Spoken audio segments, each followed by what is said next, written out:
Dan Camish on pole position, Tom Ingram with him at the front, Dan Rowbottom lining up third ahead of Mikey Doble, then Adam Morgan and Ash Sutton, Dan Lloyd starting 7th ahead of Josh Cook, then Tom Chilton and James Dorlin to round out the top 10. 11th is where you find Charles Rainford, then Chris Smiley alongside him ahead of Daryl De Leon and Aidan Moffat. Next you've got Gordon Shedden starting 15th, Sam Osborne for company, Aaron Taylor-Smith is 17th ahead of Dexter Patterson, Max Hall 19th and Jake Hill only 20th. He's a man to watch, but he's only got 3 laps of boost. Stephen Jelly versus Ronan Pearson from row 11, Nick Halstead and Nick Hamilton on the penultimate row, and newcomer Ryan Bensley, mortgage advisor to the Stars, is at the back having his first British Touring Car Championship race at his local circuit. He's a Norfolk lad and looking forward hugely to this. He said he was a bit polite in qualifying, but he's going to get his elbows out in the race.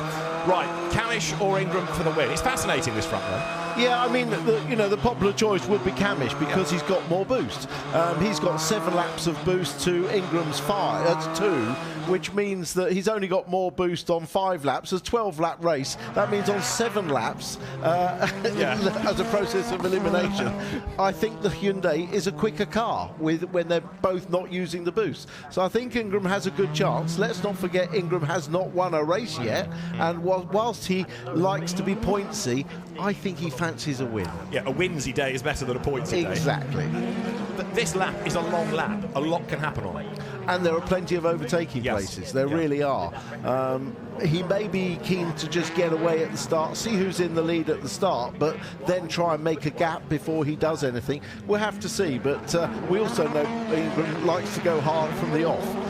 He does indeed. You've got Dan Rowbottom in the mix. Mikey Doble 4th on the hard tyre. That's a bit of a surprise. Yeah, I'm surprised. In effect, Mikey Doble's giving up that 4th place because there'll be softer run cars behind that'll be quicker. I'm surprised he's giving up a good points finish in the first race. And Ash Sutton 6th. I mean, that could have been a whole lot worse with that alternator problem of yesterday.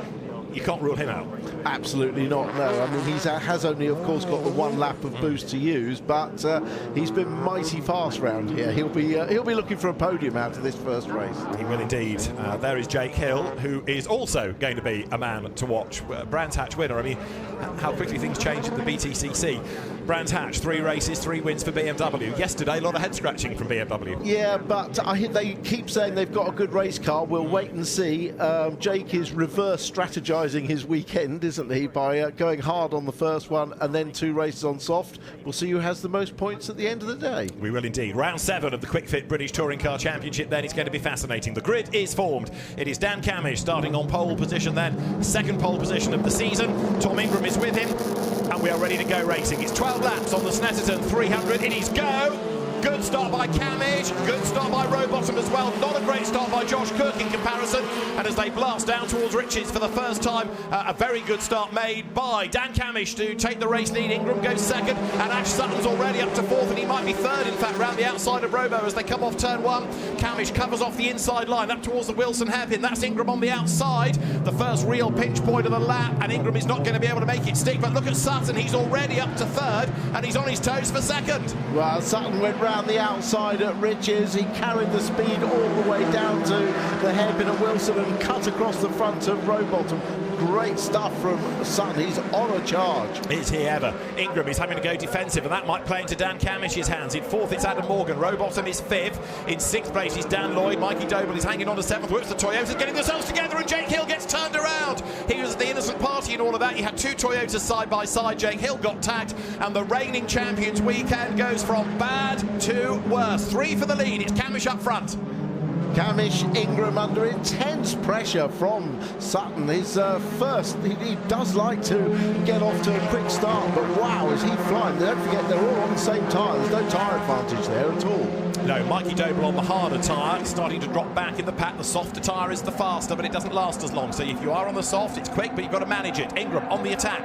Camish then defends as they come down towards the S's. Dan Lloyd's had a good first lap up into the top 6. Tom Chilton is also on that soft tyre like Lloyd. He's making progress. Doble getting shuffled back, and Charles Rainford in 9th place.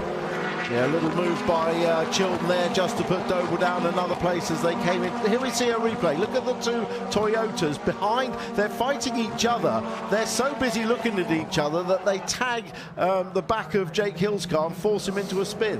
I think it may have been Aaron Taylor-Smith on the inside getting crowded. That's Charles Rainford on the grass in the background. There is a drive-through penalty coming for Ronan Pearson. Drive-through penalty for Ronan Pearson as the leaders come across the timing line. So Camish 2 tenths up at the end of lap 1. Ingram is 2nd, Sutton is 3rd, 4th is Morgan, 5th is Rowbottom, Lloyd is 6th, Chilton is 7th, and then 8th and 9th, Doble from Cook on the hard tyre, 10th is Smiley, and a replay here of a bit of hit and shoulder going on that forces Nick Halstead rally crossing coming out of Coram and scrabbling his way back towards tarmac. Well, he'll be pleased that grass was nice and dry, wasn't he? Because had it been wet grass, he'd have been heading in one direction. That was straight to the barriers, but he gets away with it and rejoins.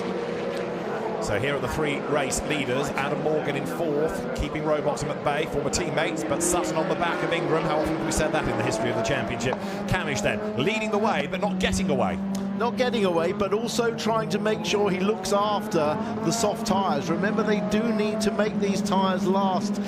It's a long lap here, a lot of corners, so there's a lot of stress on the tyres, and the soft tyre likes, if you can, to bring it in nice and gently. But when you've got 2 champions behind you, how gentle can you actually be? But there's an element of just massaging the race and the tyres early on to start with. We understand that Dan Camish's start is under investigation. Ronan Pearson's drive-through was for personnel on the grid after the allotted time. So that's why Ronan Pearson's getting the drive-through penalty. It wasn't for any incident on track. As right now, you've got a good fight with Chilton and Lloyd then. The Hyundai's out of different teams. Here you've got the Team Virtue car now up ahead of the restart entry. So that's a change for 6th. And both of them on that softer tyre, of course, pushing forward. But Tom Chilton, having got ahead of Dan Lloyd on this lap, going nicely. Yeah, he's going nice. He's been making good progress as Tom Chilton. And not surprisingly, we've now got the soft tyres in the front 7 positions. Mikey Doble still heading up the hard-tyred cars in 8th. Now, are we expecting the hard-tyred cars to fall further and further back, or is there a tipping point where they then start to come forward again? No, I don't expect them to be faster at any point in the race. Assuming the levels of drop-off that we've seen previously here on the soft will still be quicker even at the end of the race. As there, for the lead of that hard-tyred class, you've got the battle going on. Josh Cook fighting against Mikey Doble, but then losing out to Chris Smiley. Smiley on softs, then getting himself up into 9th. We've had a change for 4th place as well now, with Rowbottom ahead of Adam Morgan, and the race leaders come down towards turn 4. It is still Camish ahead of Ingram, ahead of Sutton, who fades slightly to the inside line. There's the new 4th place man, Dan Rowbottom. Behind him is Morgan. Then Chilton, who is becoming more of a factor again on the soft tyre. That was a graphic description as Smiley went past Cook there on the brakes with more grip from the soft tyres. It's just quicker everywhere. Ryan Bensley at the rear of the train as you saw them go through, but he's in 19th place. Jake Hill, by the way, pitted at the end of lap 1 with damage, so it's not even that he's out there circulating and being able to salvage points from the top 15. He's already 2 laps down, and the damage there you can see is enough to effectively put him out of this race and at the back for race 2. The only small glimmer of good news, though, is at least he's got the hard tyre out of the way. True. Had he started on the soft, he'd still have a race to come on the hard, so at least he's got that out of the way. And Stephen Jelly has picked up damage somewhere as well. His One Motorsport Honda is also in the pits at the end of the opening lap. The sister car of Josh Cook here fighting with Daryl De Leon. De Leon is on the soft, so he moves ahead. Yeah, again, it's like taking candy from a baby, to use an old cliche, isn't it? Not that I would ever steal sweets from a young child, obviously. No, and nor would you relinquish your own, I've noticed. Daryl De Leon comes out of Coram in 10th place. Leaders up towards the line, and on that lap, Dan Camish is getting away slightly. He'd done the fastest lap last time around, a 54.9, and here, look, Chris Smiley is still on the attack as they come up towards the line. Through they go. So Camish, Ingram, Sutton, those 3 covered by 1.3 seconds. Dan Lloyd getting himself back up the order as well, retaking the place away from Chilton. So as we have a replay here of Max Hall getting a little bit crossed up, coming down towards turn 12. Bang! Straight into the side of Gordon Shedden, breaks the suspension. Nothing Shedden could do about that. He was totally the innocent victim. Yeah, I mean, I feel for Max Hall because, as well, I mean, not as much as Shedden, but I know what happens. You're trying to brake whilst you're going round the corner. He got out wide onto the grass, and then he could not do anything about the trajectory he is on. Obviously, desperately unlucky for Gordon Shedden, but there was nothing malicious about the error that Max Hall made. As Dan Camish then continues to lead by 1 second from Tom Ingram, who has still got his 2 laps of boost to use. Sutton's got his 1 lap to use. They'll save it till late in the race. Dan Camish started with 7. He's still got 5 laps of use. Now, don't forget, Camish has been the race leader since the start, so he's got the lap leader point at the moment to go with the point for pole.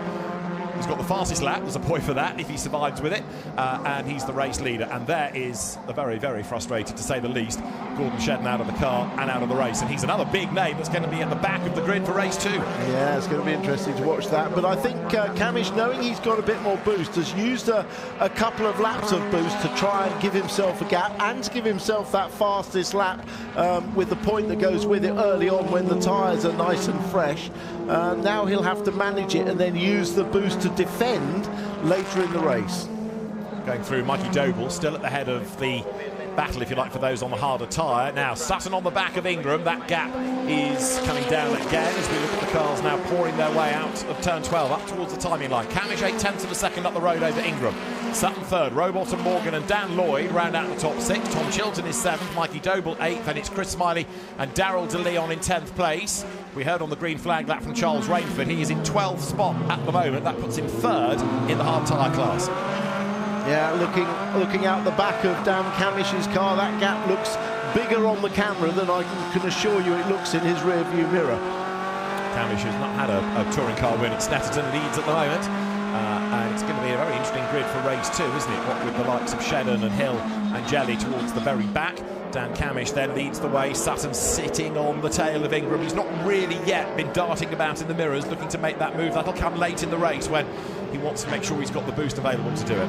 Yeah, Rowbottom's holding on to this in a gap to 4th place. If they do start scrapping, he could close up, and he has more boost than those in front. He's got 4 laps, but whether he'd want to challenge his teammate Sutton, I'm not exactly sure.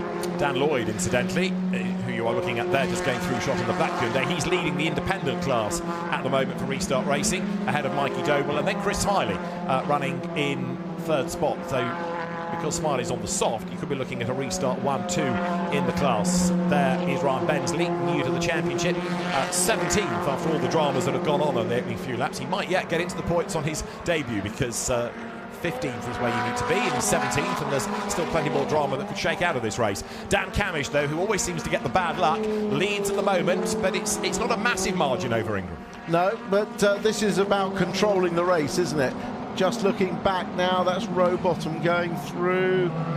Smiley on Doble for 2nd in the independent. Soft shot versus hard, no question. No question, yeah. Better exit from the corner before onto the Bentley straight, and he can easily come past, probably with some boost as well.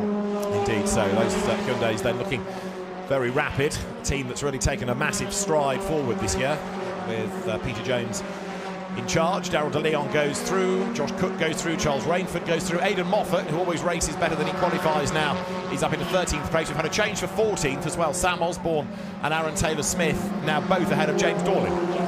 Yeah, I expect Daryl De Leon will probably be the next one to make a move on Mikey Doble. And a replay here of the Toyotas at play, coming out of Coram. James Dorling losing out to a committed Aaron Taylor-Smith. James hasn't raced here for a little while. It was last in a GT Cup car. And also in strife is Nick Hamilton getting it wrong coming through the S's, but he's able to get back onto the circuit, carry on in the battle.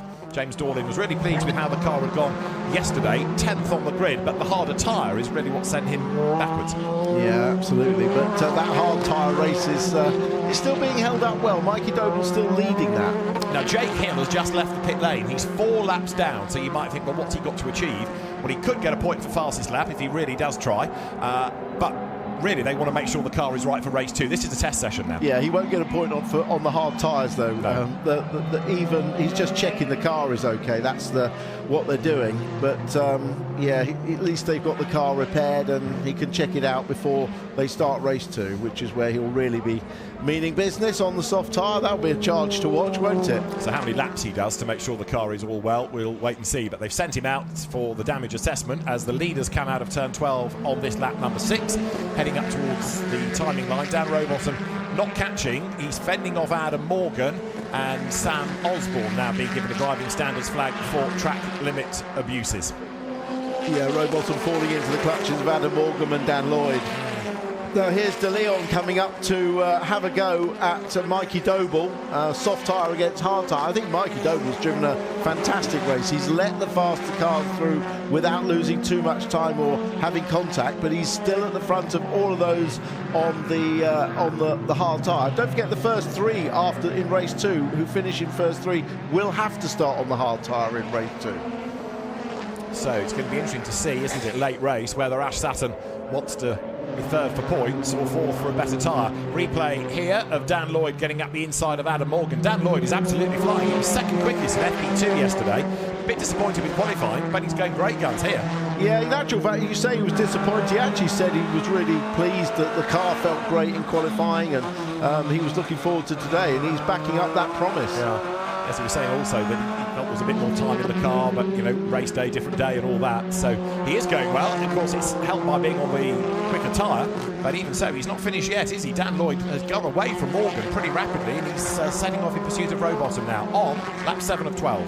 Yeah, and the cars he's racing against are on the same tyre. The top 8 cars in this race all on the soft tyre at the moment. Right, put yourself in Napa Racing's pit box for a moment. You've got Ash Sutton running third and another Napa car fourth. There's a big gap between them. Yeah. Is it worth trying to do a switch late race to keep Ash off the hard tyre? That's a good question. That is a good question. Does it? It depends what they did. They've looked at who's used the tyre in this race, and they'll probably have a strategy for race 2 and 3. I'm not so clever enough to work that out on the spur of the moment. Okay. But it would be if they felt that was going to advantage them. But I don't see it happening. A bit early in the year, maybe, as well. Not quite in championship positioning. We understand a mechanical warning flag, meatball flag, is going out to Dexter Patterson, and that's why, because there is trim hanging off the side of the car. We know that the officials do not like flapping trim, so Dexter Patterson will be brought in, tank tape will be applied, and he'll be sent out. Here are the race leaders. To the eye, it almost looks like a stalemate, but you can imagine it is very, very busy inside those cars, because Ingram is working overtime to stay in touch with Camish, and Sutton is working overtime to stay on the back of Ingram. And it's all going to kick off on the last couple of laps when they can use the boost. Yeah, but they'll all be using the boost on the same laps. This is what they always leave it till the end, and then they're actually they're really negating any advantage. I mean, at the moment, Camish has got 4 laps left, Ingram 2, and Sutton 1. They'll use them on the last few laps together. As Camish is 0.6 of a second up on Ingram, so the gap has come down. Camish, even though he's used 3 laps of his available boost, has never been able to storm away and build up a big gap. No, but he's managing his tyres and he's managing his race. Remember, I mean, Dan Camish, more than anyone, has had problems on the soft tyre in the past, and he will be trying to win this race in the slowest possible time with the least amount of effort put into his tyres. So there are the 3 leaders. Now in the background, Dan Rowbottom hanging on to 4th place, but he's got a charging Dan Lloyd behind him. Dexter Patterson has just rejoined after his pit stop. Jake Hill is circulating, and now we'll start to see what lap times he can do as the leaders come from Bombhole towards Coram. Ash Sutton carrying that 100th anniversary livery of Napa that he debuted at Brands Hatch. It's backed by popular demand. The fans like it. It won't be adorning the car for the entire season, but for another couple of rounds. Then there'll be the special one-off livery for Knock Hill, for example, and then a different colour scheme a little bit later on in the year as well. As there is the fight for 4th. Rowbottom versus Lloyd. Adam Morgan 6th, dropping back a little. Tom Chilton is 7th. Chris Smiley is 8th. And then behind them in 9th and 10th is Doble from De Leon. The gap, though, between Rowbottom and Lloyd is still hovering around the 0.4 of a second mark. Dan Lloyd now not finding it all that easy to find a way through, but he has got 1 more lap of boost available than does Rowbottom. Yeah, now we're on to lap 9. So Camish can use boost now on each of the remaining laps, so I expect him to possibly eke that gap out a little bit. Charles Rainford's view, and he is currently in 12th place, and that means he's the third of those on the harder tyre. Driving standards flag now, Tom Ingram for track limits. Yeah, and look, Camish is already pulling away on this lap. He's got it now for each, so that, I mean, he's in a lovely position now because he knows the others haven't got it for each lap, but he can make hay for a couple of laps at least and put a gap in. So for second place, Tom Ingram versus Ash Sutton, our only double winner of the season. 5 different winners we've had in the 6 races. We couldn't get a 6th different winner out of the 7. Dan Camish then up front. He probably feels he should have had a win at Brands Hatch, but for dramas behind safety car. At the moment, the gap is building as he's using the boost to his advantage once again. He's got the fastest lap of the race and soft tyre cars in the top 8. The fact that Mikey Doble is keeping Darrell DeLee on soft shot BMW at bay is a mighty effort. It's a miracle, actually, isn't it? He's doing a fantastic job. He's driven really well. Coming into shot now, Mikey Doble in the Power Max car. Charles Rainford goes through shot as well in the BMW on the harder tyre. There's Aidan Moffat. He's getting the hard tyre out of the way early on. Ryan Bensley in the background, still trying to get himself into the points, and he's not far away, is he? He's on the back of James Dorlin, who's on the back of Aaron Taylor-Smith, and here's Sam Osborne and Aidan Moffat battle their way out of the S's, with the BMW really having to go defensive here. Yeah, no, a fine performance by Ryan Bensley, you know, bearing in mind how little time he's had in the car. The first session of free practice yesterday was wet, and he's right with the group at the back of this, and very much in the mix. Does not look out of place at all. A fine debut. Absolutely. James Dorlin in his first season in the championship. Aaron Taylor-Smith ahead of him, who's, to call him a veteran might be a little bit unfair, but one of the more experienced drivers on the grid. So Bensley in good company. Dan Camish then now leading by 1.4 seconds, and the gap is building all the time as he uses the boost. Sutton has 1 lap available and he's not used it yet. There is Taylor-Smith ahead of Osborne now going down through Riches, so that's a change for 14th place. And James Dorlin is next up, just ahead of Bensley, as there is Camish, then a gap, then Ingram, then Sutton. And this is the replay of coming towards us. Moffat ahead of Osborne. Taylor-Smith's car with the window peeling out. I'm surprised that's not a black and orange flag, actually. He goes through on the inside. Yeah, it seems they're more worried about bodywork, aren't they? Wheel arches than perhaps a window leaning out. But yeah, I think he's got away with that one. Nearly at the end of the race anyway. 3 laps to go as Dan Lloyd's on the boost, Adam Morgan's on the boost coming down the straight, and there, with the door open, is a troubled Nick Halstead. He'll be heading for the pit lane. Yeah, remember he had that moment, didn't he, earlier on around the grass at Coreham. Not sure if there's a problem as a result of that. Usually when the driver has the door open, it's something to do with fumes in the car, so maybe the exhaust got knocked or something and has been burning the paint, or lots of possible reasons for that. Dan Camish then accelerating his way up towards the line, and now Sutton thinks maybe a move against Ingram could be on. No, it isn't. Up towards the line, the Hyundai just able to keep the focus behind. Through they go, Ingram versus Sutton, and that plays right into the hands of Camish because they're going to hold one another up by squabbling. Down they turn through the fast right of Riches, and Sutton now looking ever more committed. 2 laps to go, and he's all over the back of Ingram. Yeah, and to my knowledge, they're not using the boost, so this is on sheer pace, isn't it? Yeah. The Ford looks better through the real tight corners and hairpins, and Hyundai looks a little bit better through the fast corners, but it matches itself out, evens itself out. Tiny error by Sutton there, so the car offline through turn 3, drops back from Ingram therefore.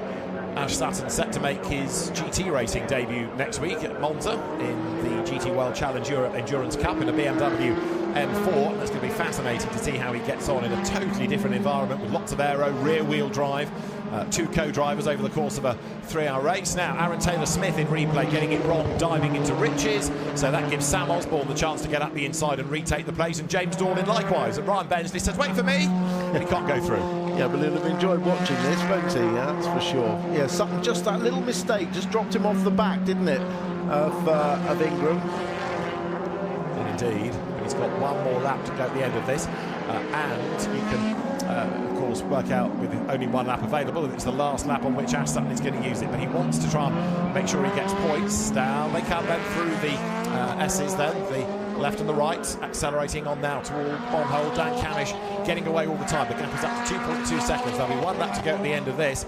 So Sutton perhaps now wants to start the attack, get as close as he can do to the Hyundai, and then use the boost when he's on that last lap, coming up towards the timing line. Puff of tar smoke from Ingram's Hyundai. Sutton is right where he wants to be now to attack. Yeah, here we go. So Ingram using the boost over the line, and Sutton goes through behind him. I don't think he's used it yet, so Sutton is doing this on pure natural pace. The gap widens by a length or so.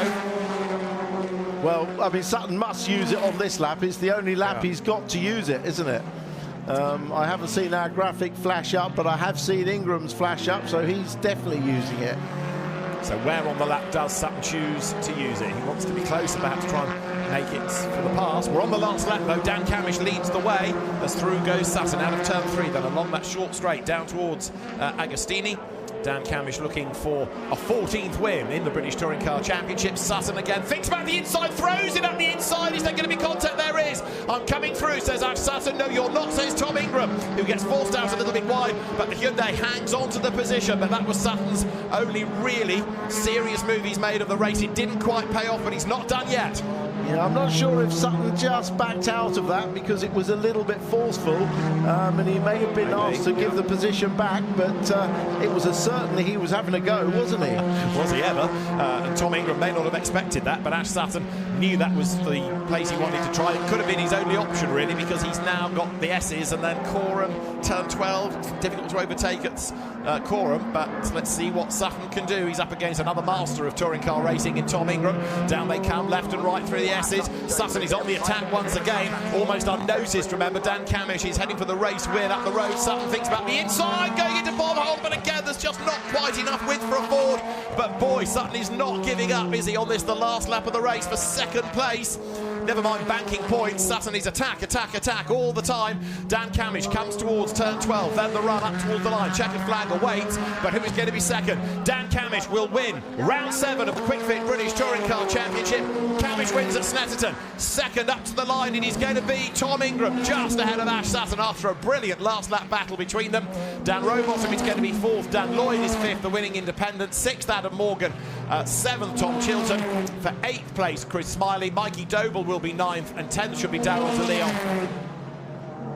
Well, Dan Camish did it, 4.3 seconds the margin, but Dan Camish's race start still under investigation post-race. The story is not done yet, because normally people investigate things for a good reason. Yeah, and I hate to say it, but it wouldn't be the first time Dan Camish has lost a win. I think it was at Thruxton, and he jumped the start, or was just out of position in the box, but I hope it will be okay. But it was a fine drive by Camish and the perfect way to bounce back from the disappointment of Brands. So there is Dan Camish, your provisional race winner. Tom Ingram 2nd, Ash Sutton 3rd, and Dan Rowbottom 4th. The top 6 rounded out by Dan Lloyd and Adam Morgan. So Dan Camish. Well, here's the start. Look at, there was the tiniest bit of movement there, but we didn't see when the lights went out. That might have been coinciding with the lights going out. So difficult to tell. But it was a good start. This was the move from Sutton on Ingram. Now, did Sutton back out of it at this point because he thought he was too aggressive? I'm not sure, but certainly Ingram very easily then drove round the outside. Yeah, certainly Ash is aware that it's better to back out than get a penalty. Yeah. So you may well be right. Dan Camish certainly doesn't feel he's done anything wrong. Very happy race winner on his in lap, but the officials will have a look and use the timing data as to when the lights went out relative to when Dan Camish moved. So the story will continue. But on the timing screen, it says car 27 race start still under investigation post-race. So Ian Watson and Dave White, the clerk and deputy clerk of the course, will study the evidence, and the story will continue. Round 7 of the championship won by Dan Camish. Tom Ingram 2nd, Ash Sutton on the podium for 3rd. 4th, Dan Rowbottom. The winning independent 5th, that's Dan Lloyd, ahead of Adam Morgan, with Tom Chilton, Chris Smiley, Mikey Doble and Darryl de Leon rounding out that top 10. 11th, Josh Cook from Charles Rainford and Aidan Moffat. Sam Osborne in 14th, ahead of Aaron Taylor-Smith. James Dorlin next, Ryan Bensley in his debut 17th. Ronan Pearson got a drive-through. Nick Hamilton was off the road. Dexter Patterson came home in 20th after a pit stop. 21st was Nick Halstead, but in the pit lane. Jake Hill circulated. We'll find out if he did enough distance to be classified, but we lost with lots of damage. Gordon Shedden and Max Hall. Stephen Jelly done on the opening lap of the race as well. So what does all that do to the championship order? Well, the answer is that Ash Sutton is now 3 points up on Tom Ingram, but Jake Hill is 27 further back in third. Dan Camish up to 4th ahead of Tom Chilton. Dan Rowbottom 6th ahead of Adam Morgan. It's Chris Smiley 8th, Charles Rainford is 9th, and the top 10 rounded out by Darrell de Leon. The front row, Dan Camish and Tom Ingram. By regulation, they're on that hard tyre with 1 and 2 laps of boost respectively. Ash Sutton starts third, hard tyre, and he's got 3 laps of boost. Dan Rowbottom, 4 laps of boost, and he's on the soft. So is Dan Lloyd, so is Adam Morgan on row 3. Everybody from here on back on the softer tyre. Tom Chilton, Chris Smiley, row 4. Row 5, Mikey Doble and Darrell de Leon. The 6th row, Josh Cook, still looking for a bit more pace. Charles Rainford lining up alongside, ahead of Sam Osborne, and then Aaron Taylor-Smith coming next. You've got James Dorlin starting 15th, Ryan Bensley 16th on the grid. Then Ronan Pearson and Nicholas Hamilton on row 9. Dexter Patterson is on row 10 with Nick Halstead. The 11th row, Jake Hill and Gordon Shedden, with Max Hall and Stephen Jelly on row 12. And Aidan Moffat is going to start from the back of the grid. He would have been 13th on the original grid, but Aidan Moffat has been put to the back, and so that is going to be a driver with a lot of work to do. Right, through Bombhole they come. If you're wondering what that white line is, it is a bit of speedy dry put down to soak up some oil spilt in that earlier mini challenge race. Dan Camish then, hard tyre, 1 lap of boost. As mountains to climb go, this is quite a steep one. Well, in actual fact, I mean, you have to look at the performance of Mikey Doble, who finished 9th in the first car on the hard tyres in race 1. But of course, there were a lot more cars on the hard tyres. There's only 3 in this race. The whole rest of them have got the advantage. So they're going to be looking in their mirrors a lot. But I'm also fascinated to see what Jake Hill does from the back. Yes, everybody in front of him, bar those front 3, have got the soft tyre, but we should get a real judge of how quick that BMW is in this race.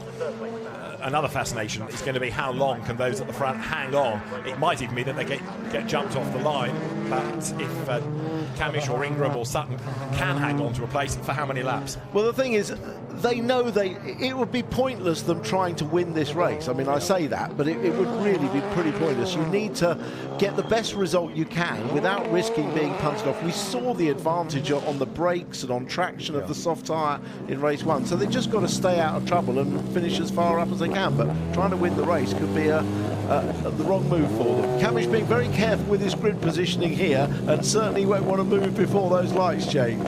Very true. It is round 8 then of the Quick Fit British Touring Car Championship. 7 races, 6 different winners. Are we going to have another different winning name then at the top of the result sheet come the end of this? The drivers now making their way up into place, which includes there at the back rebuilt cars for Gordon Shedden, Stephen Jelly. He also had contact, we understand, with Max Hall in race 1, and Max Hall's car, by the look of it, is going to start out of position at the very back there, so Max Hall starting at the back. Maybe if there was any concern over the car, it's better to be behind everybody rather than have someone behind you. Either way, it's all eyes now on the front of the grid.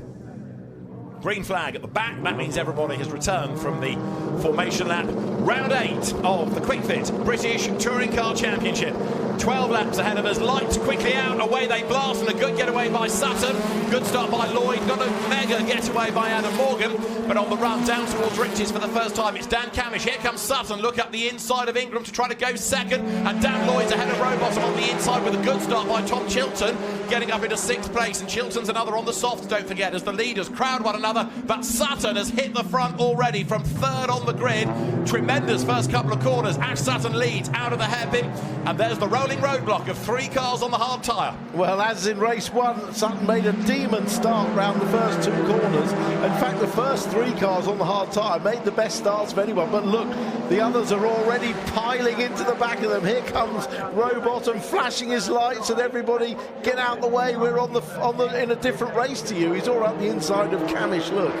And then he's going to try to clear Ingram and then Sutton. He's already got himself back ahead of Dan Lloyd, who made a good start. Chilton's in the mix. Adam Morgan is in the mix as well. Rowbottom gets ahead of Camish then. And now Camish can hold them up, can't he? Let his teammate get through the pack. Camish is not going to be easy to get past Morgan then to the outside line. Lloyd. Then you've got Chilton, Smiley up behind him. But right now Sutton is trying to get away up front. And look, Camish defending from Morgan. Dan Lloyd gets up the inside of Morgan's Hyundai.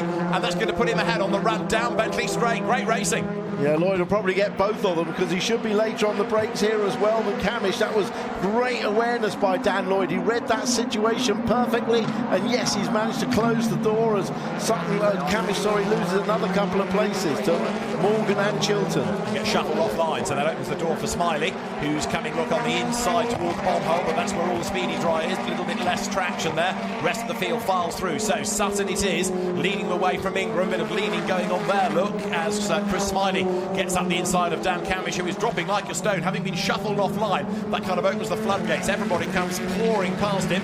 They're being roughed up on the outside line. Charles Rainford as the leaders come across the line at the end of lap number 1. So Ash Sutton is the race leader. Tom Ingram is second. Dan Rowbottom is third. In fourth place is Dan Lloyd. In fifth place, Adam Morgan. Chilton is sixth. Then it's Smiley. Camish down to 8 from Osborne and Doble. Well, I have to say, Sutton and Ingram have done a fantastic first lap to survive in the front in the hard tyres. You can see how hard it is just by the way Camish has gone back. And there is Dan Camish under attack from his teammate Sam Osborne. Look who's got Mikey Doble behind him.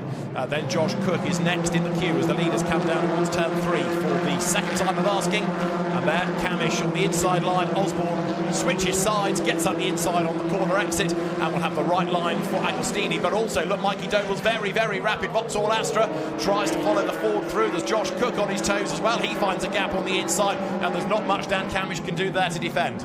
No, he's absolutely been hung out to dry there, but there isn't anything he can do. They've got a big grip advantage. I'm just waiting to see what happens when Rowbottom and Lloyd catch up with Sutton and Ingram. And look, they're catching. They're not far away. Yeah, they're almost there, aren't they? If they get stuck, that's going to allow Morgan and Chilton to catch up. You've got Josh Cook there crawling all over the back of Camish now, looking for another place as well. Dust kicked up by Max Hall, who's on the back of James Dorlin. As here are the leaders then, down Bentley Straight, and Rowbottom makes his move against Ingram, who does defend. He's not prepared to just let him by. Ingram wants as many points out of this as he can get, so he's not just going to roll over and let Rowbottom through. It might not be the best advice to try to win the race, as Tim explained before, but Ingram's in no mood to just let people past. No, because the problem is, well, if you do let him, look how wide he is there. Does he open the door enough for Rowbottom? Not quite, but Rowbottom will enjoy a massive grip advantage going around this part of the circuit, round Corham. It's all about mechanical grip there. But he's holding on, is Ingram, for another lap. And then you've got Dan Lloyd next in the queue, and Ingram conscious that behind Rowbottom are lots of Hyundais, 2 of which are from the same team. So Ash Sutton leads across the line, half a second. Dan Lloyd has just done the fastest lap of the race. Now Chris Smiley does the fastest lap of the race. Remember, if you see on that graphic the little turbo indicator go green, big slide there from Ingram, who's in the wall, coming off turn 1, clatters the barrier, and he's broken the suspension. Yeah, right front suspension is damaged and broken. And that is bad news. Tom Ingram limps on, but he's going to have to be a retirement. Now, was there contact coming into the corner? He's all sideways. He tries to save it. He finds the barrier, and that damages the rear suspension. There was a little wiggle from Rowbottom's car, wasn't there, which could indicate that there was contact. Right, so that gives you Sutton in the lead. Second now is Rowbottom. Up to third is Dan Lloyd. Look, ahead of Adam Morgan. And then behind the pair of them is Tom Chilton, and Chris Smiley is going to be up into the top 6. Ingram is trying to drag the car back to the pit lane, but that's another big name struggling, like we saw Jake Hill in race 1. One of Jake Hill, he's up to 15th, he's in the points. Yeah, I was just going to mention Jake before we saw the incident with Ingram, but he's making good progress. But it is very difficult when you've got cars racing with such different grip levels. You know, turning into riches is down one gear, in on hard on the power, but a car that's got less grip. And look, Rowbottom is now going to move past Sutton. Sutton's not going to make this hard for his teammate. He'll just try and follow him. But that was smooth sailing for Rowbottom. Will Sutton try and make it difficult, though, for Lloyd to get through? Because that would really help. Well, indeed, wouldn't it? And we've seen in the past Dan Rowbottom be the team player to help Ash Sutton win a championship. Ash is able to repay the the compliment here and let Dan Rowbottom through, and now perhaps start to get very, very defensive against Dan Lloyd. Tom Ingram is still going, despite the fact the car is far from being 100%, as the leaders come then now up from turn 12 towards the timing line. Rowbottom trying to build that lead with the drivers behind him having more laps of boost other than Sutton, and of course the correct tyre other than Sutton. Lloyd gets up the inside then and should be able to clear the Napa Racing Ford by turn 1. Up the inside line he goes, the man from Huddersfield, Dan Lloyd, up into second place now.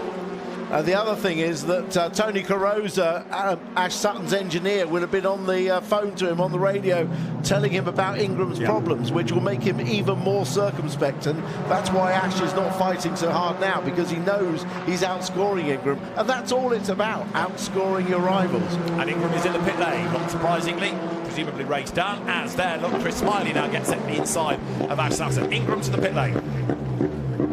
This is a move from Jake Hill on teammate Darrell de Leon. That looked like it was into the hairpin at Wilson. That's a change for 13th place then. Jake Hill moving forward. Right, Rowbottom is the leader. Lloyd is second. Morgan is third. Chilton is fourth. And Dan Rowbottom then was half a second ahead of Dan Lloyd. In fact, closer to 0.6 of a second ahead of Dan Lloyd when they came across the line. Looks a little bit less than that to the eye. Sutton now has got shuffled back into 6th place. And then you've got a gap back to the next battle, which is Osborne, Doble, Cook, Camish now in 10th place. So Ash Sutton remains the best placed of the three on the hard tyre, only two of whom are now still circulating. But down towards the end of Bentley Straight, in Sector 1, Rowbottom was quicker. In Sector 2, Rowbottom was quicker. Yeah, well, we're going to have to wait to see now whether Dan Lloyd's... Oh, we've got to read another look now at the incident. Well, it looked like, in actual fact, it looked like Rowbottom's car was quite a long way away from Ingram's there, didn't it? Maybe Ingram just got wide, went in too hard on the hard tyre and lost the rear. Possibly so. Right, Rowbottom and Lloyd then, the two Dans, coming up towards the completion now of lap number 4 in this 12-lap race, and it is Ford versus Hyundai. Small gap back to more Hyundais. Morgan ahead of Chilton. Chris Smiley is in the mix as well. So all of them looking for a first win of the year, bar Tom Chilton, of course, who was victorious at Donington, and he tries the outside line against Morgan. Same team, different liveries, it's every man for himself, and Chris Smiley right there, but look, Lloyd, he's all over the back of Rowbottom. The Restart Racing Hyundai looking not just for an independent win, but an outright win. Yeah, 4 Hyundais against 1 Ford Focus, isn't it? But Dan Rowbottom is going to fight for all he's worth to keep this and win his first race of the year, isn't he? Absolutely, but so too is Dan Lloyd, who would love to give Restart Racing its first outright win. He did the same for its sort of predecessor, BTC Racing. Rowbottom goes very defensive down towards turn 4. Smiley up the inside in the background of Chilton. Lloyd up the inside of Rowbottom coming out of the corner. And look, he's like a rolling start because the black Hyundais are on the inside in most cases. Lloyd can't clear Rowbottom. In the background, Smiley on the inside looking to try to go fourth on the run up through the infield. And there you go for that place then. On the outside line is Smiley, but Chilton is able to fend him off. So Chris Smiley on the wrong line has to think about it again. He's still there in 5th, and Sutton on the lights now, trying to monster Smiley out of the way. Sutton staying with them on the hard tyre. Yeah, Sutton's staying there, but he hasn't really got the pace on those hard tyres to fight them. But he's probably just trying to put Smiley off and put him on notice, if you like. But of course, both these leading cars said on the grid that their team had made changes to the setup for this race, and it's just as easy to get that change wrong as it is to get it right. So close and so small is the window of ultimate performance on these cars.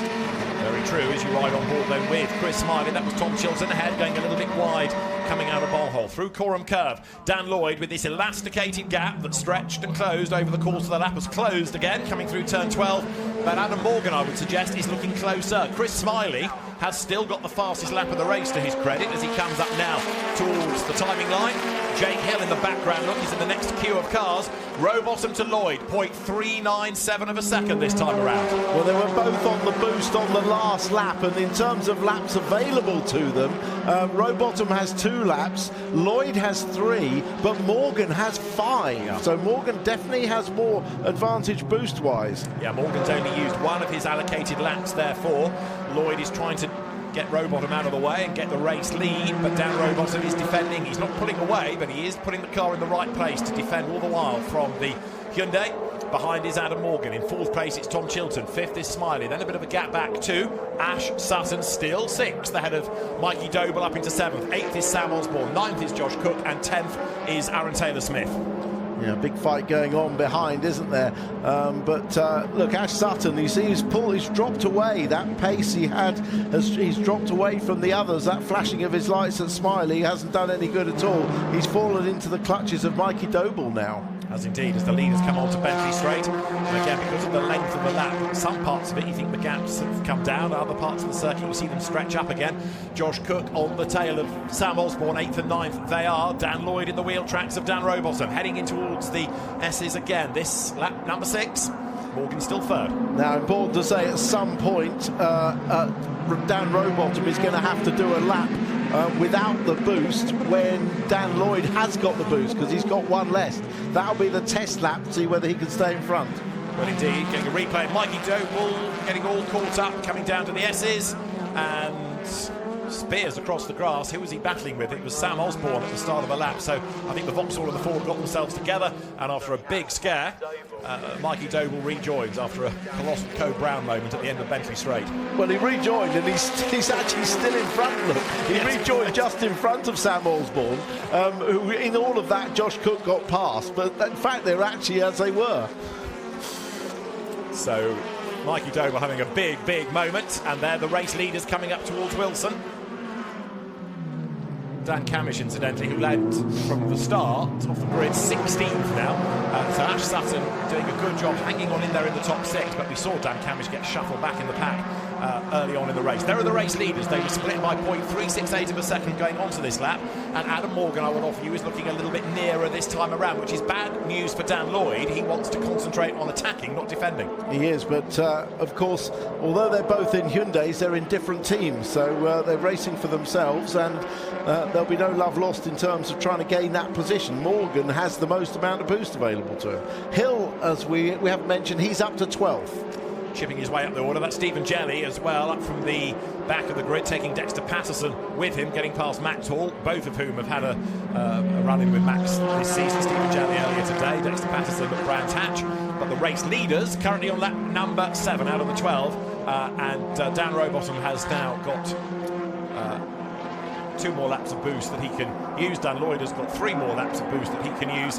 The graphic showing you how many they have used, not how many they have to go. Adam Morgan's only used 1, and Chris Smiley's onboard view is at the back of Tom Chilton's car. There are the race leaders. Rowbottom not shaking off Lloyd.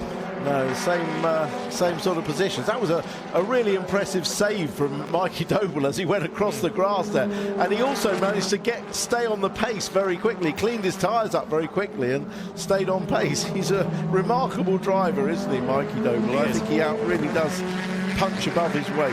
Very unassuming, gets on with life, almost diffident when you talk to him. Into the back of Aaron Taylor-Smith there, Jake Hill, just a little tap in the tail. The race leaders, though, it is game on as they went across the line. So Dan Lloyd is through at the end of the straight. He's taken the race lead. Dan Lloyd goes by. So the Restart Racing Hyundai up into the lead of the race. Rowbottom won't like that, comes up to fight on the outside line. Which of the 2 Dans is going to come out of the corner ahead? It is Dan Lloyd then. Lap 8 out of 12. Lloyd lead. Rowbottom down to 2nd. And Dan Lloyd with a good move has gone charging by. Rowbottom fights back then. He's got the pace to fight. Dan Lloyd trying to defend all the way through turn 3. And now the run towards Agostini. And Lloyd covers off the inside line. Rowbottom to the outside line. Feels that's worth a chance. Well, it was the lap that Lloyd had the extra lap of boost. They're both on the same now. So Lloyd used that boost very well to catch Rowbottom unawares and get past. Rowbottom back up the inside. He's going to retake the lead. Look, coming up towards turn 5. He's done it. So Dan Rowbottom may have lost the lead, but he fights back very nicely. Adam Morgan is right with them as well now. So 1 up, 1 back for Dan Lloyd. Rowbottom leads the way. So can Lloyd do it all over again? Rowbottom lost out, but certainly has the pace in the racecraft to go darting back ahead, and actually on Bentley Straight has gapped him by a couple of lengths. Oh, great stuff, Dan Rowbottom. That's what we like to see. Real fight shown there by Dan Rowbottom to get back. He wants this win. It's great to see. Dan Lloyd still with him. Adam Morgan that little bit closer. So is Chilton. So is Smiley. Gap back to Doble. And there you've got Josh Cook at the inside of Ash Sutton. That's a place gain then by Cookie coming into the S's on this, the 8th lap. The Toyotas are at play a little bit further back. And Dan Camish continues to tumble on his harder tyre down into 17th place as you watch the field file through the S's. Race leaders coming through Coram, and still Lloyd is on the attack. And remember, the top 12, anything from 6 to 12 could be reversed for the final race, so being in that top 12 is absolutely crucial. The man in 12th moment is Hill, so could he end up with a reverse group pole? That would change his day around, wouldn't it? Would it ever, especially with Tom Ingram having to start at the very back, as he's a retirement from the race. Leaders go by once again, starting now lap number 9 out of the 12. On board with Smiley, with Chilton defending the inside heavily as they go into the Wilson hairpin. Just short run out of here towards Palmer's the left-hander, so defending there's fairly easy to do if you're just a single car on a single car. And because Smiley is attacking Chilton, it means they're both dropping off the back of Adam Morgan now. There's a driving standards flag for track limit offences for Dan Rowbottom, the race leader, so he's got to be careful. Any more of these and he might be up for a penalty. So Paul Ridgway, his engineer, will be on the radio telling Dan just to be mindful of how wide he's running at corners, but that's easier said than done when you've got somebody bearing down on you. Well, we don't want another Napa Racing victory sort of under question afterwards, do we? We already had that in the first race with Dan Camish. We don't want another one.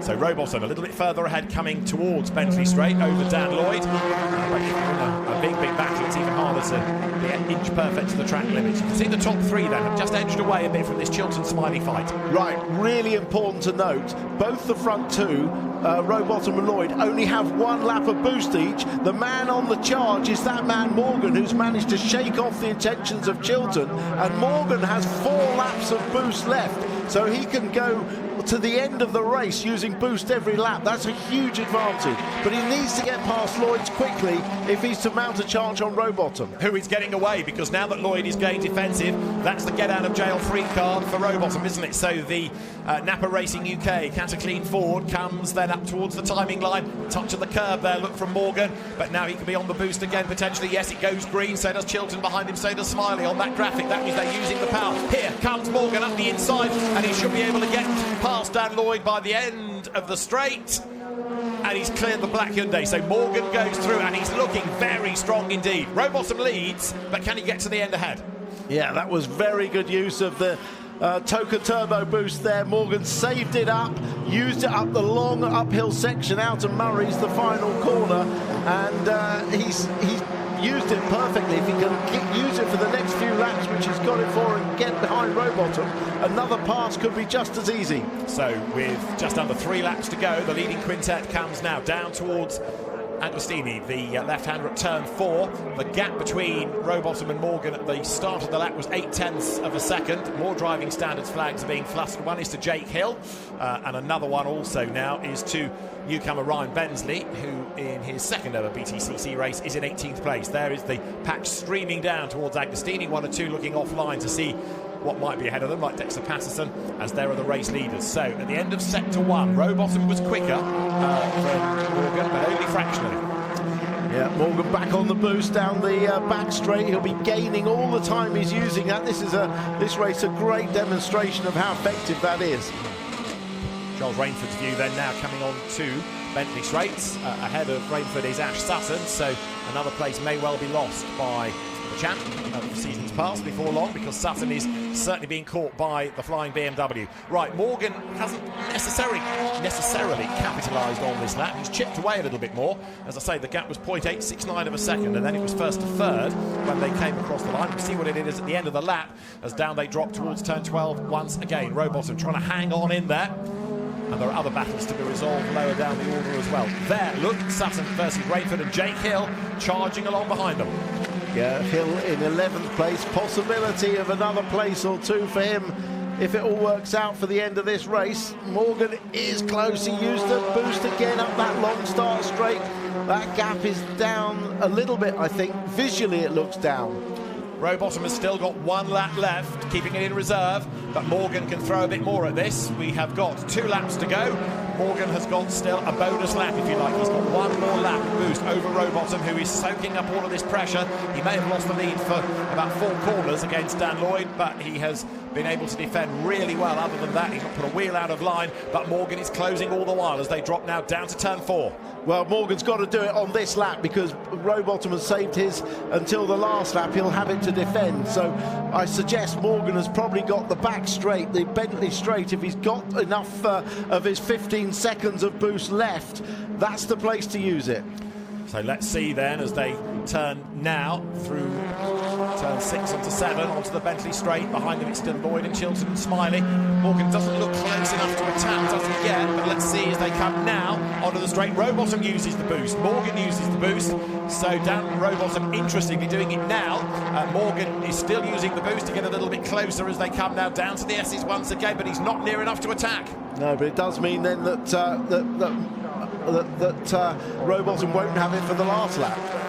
Dan Lloyd has used all of his as well as he tries to hang on to third place. Replay here, Charles Rainford on Ash Sutton. Rainford gets up the inside, charges through. Sutton looks for the inside line on the way out of the corner, can't do it. Rowbottom still looks far enough ahead, doesn't he? He does, he's doing a magnificent job. We saw the fight in him when Dan Lloyd passed him.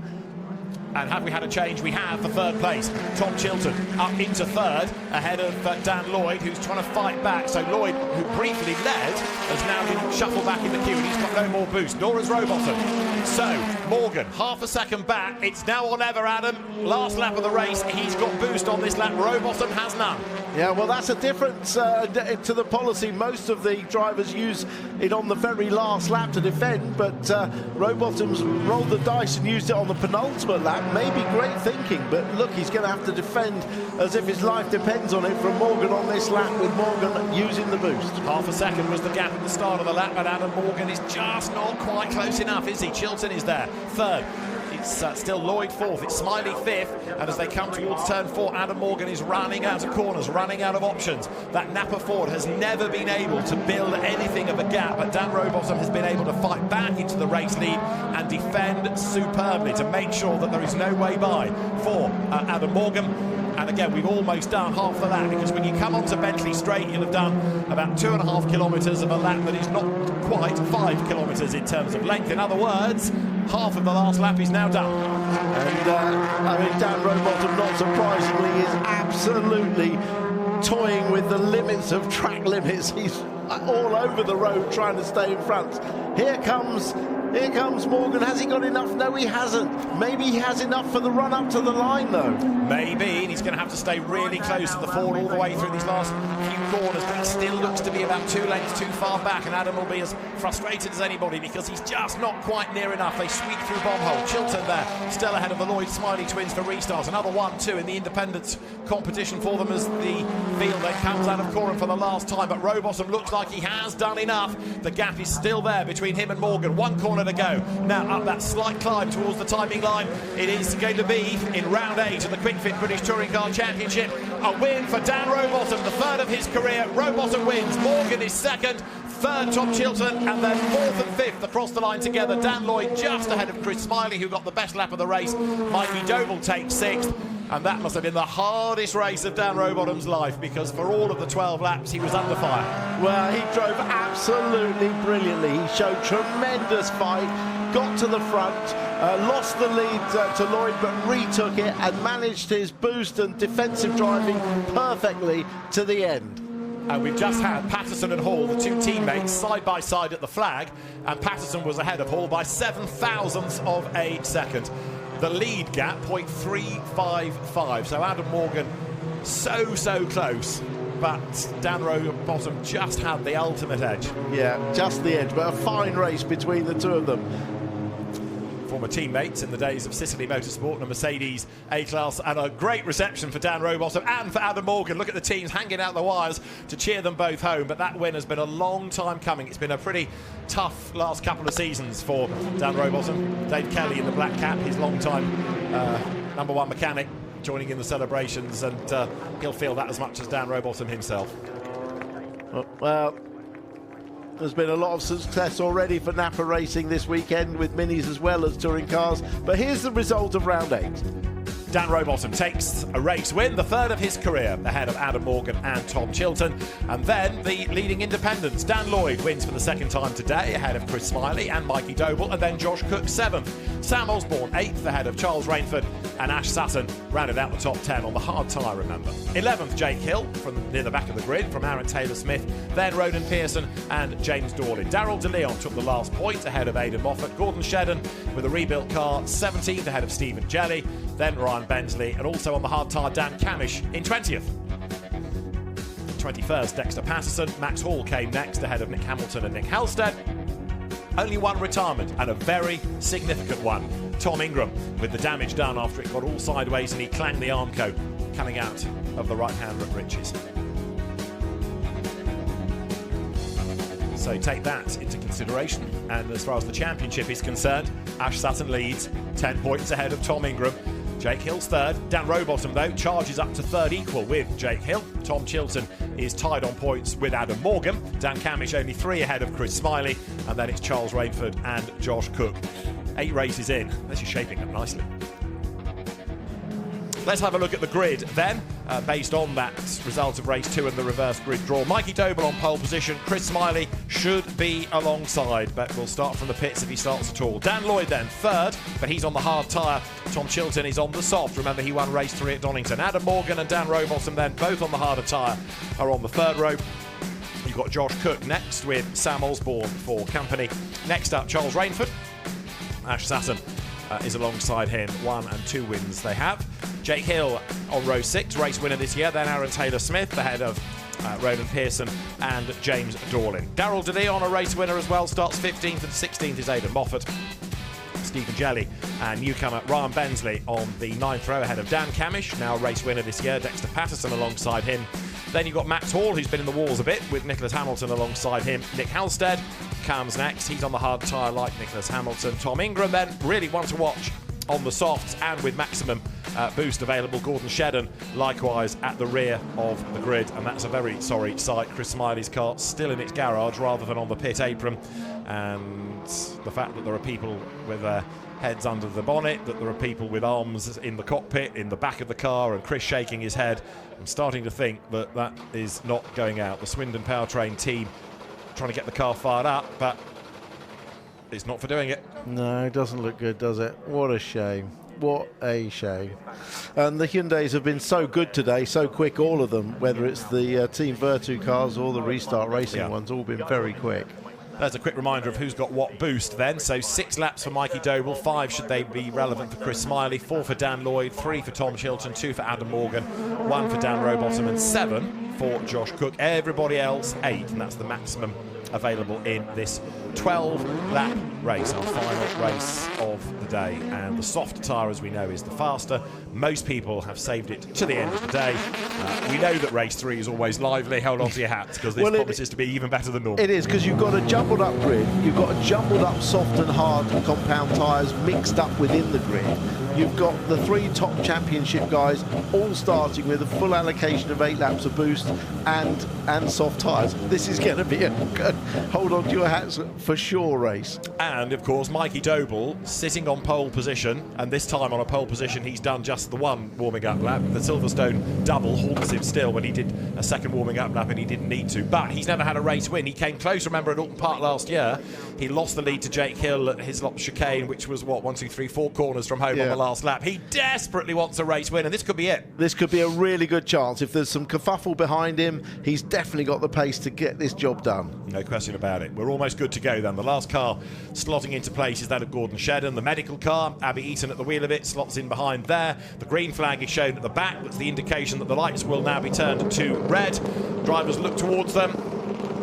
Round 9 of the Quick Fit British Touring Car Championship at Snetterton is go. Good start by Mikey Doble, good start by Dan Lloyd as well, as they accelerate away from the line down towards Riches for the first time. And it is Mikey Doble who has the lead then into turn 1. Adam Morgan up the inside, Tom Chilton on the outside. He's going to be one to watch. Josh Cook is in the mix as well. But look, Doble's already checked out.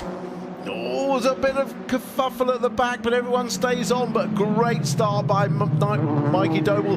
That's always, we say, 80% of the race done. Maybe the touring cars, that's less than, it's more like 70, but that's a great start. And Dan Lloyd also off with him, but Dan Lloyd is on the hards. He is indeed, but then look, everybody else is trying to be third, aren't they? Because you've got Adam Morgan and then 3 wide behind, Sutton on the inside, Cook on the middle line, and you've got a BMW on the outside, which is Charles Rainford's car. They break for Angus Agostini. Sutton nips up the inside. Ash Sutton's going really nicely here. 10th on the grid, remember, and already he's up into the top 4 as Josh Cook gets a bit physical with Charles Rainford. Take that, new boy, says Cookie. Yeah, well, I mean, Sutton's first laps have been absolutely fantastic. In each of the races, he's made really quick progress, and you say 10th up to 4th. So the race leaders then come onto Bentley Straight. Big off Stephen Jelly into the barriers. So Stephen Jelly gets spat out of the pack. And he's had another rotten day as well. That may be an interruption to the race if he can't get it off the grass there. So Mikey Doble leads down to the S's. Dan Lloyd is second. Adam Morgan is third. And it's Sutton and Cook fourth. Just Sutton rubs ahead. But then Cook got the inside line for the second part of the S's and goes through. And here comes Charles Rainford looking the BMW up the inside. Safety car called. Safety car deployed. Yeah, so they have to immediately fall into place. Some will have seen it. Osborne will just nip through there as well. Charles Rainford is being hung out to dry by the 3 Napa cars. And so they're going to have to slow down. They're going to have to hold station as they come now then up towards the line. It's only our 4th appearance of a safety car all season. And we're up to round 9. So safety car is on track. And Mikey Doble, race leader, then having worked hard on that first lap to build a gap, now sees it disappear because everybody can slot up behind him. Yeah, and of course we have the new restart procedure now after the safety car where the cars don't accelerate until after the final corner. Stephen Jelly out of the car, maybe a little winded. That was a bit of a thump, wasn't it? Here we see the start once again, and an absolute great start. Just get the revs and the clutch right from Mikey Doble. So we're watching Sutton. Watch Sutton in the black and yellow car. He's on the inside there. I'm just trying to work out how he gets from 10th all the way to 4th. Oh, there was the touching, the first corner bunching. Charles Rainford's view. Not a great start by Josh Cook.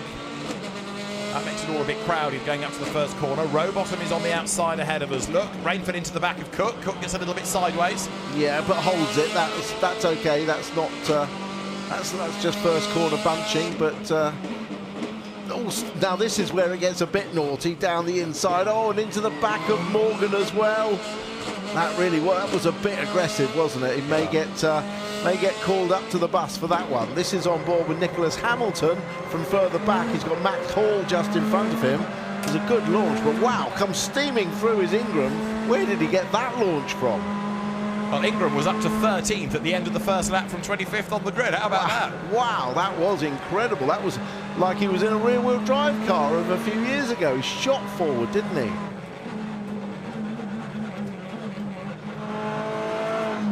This Dan Camish's view as well, going up to the first corner.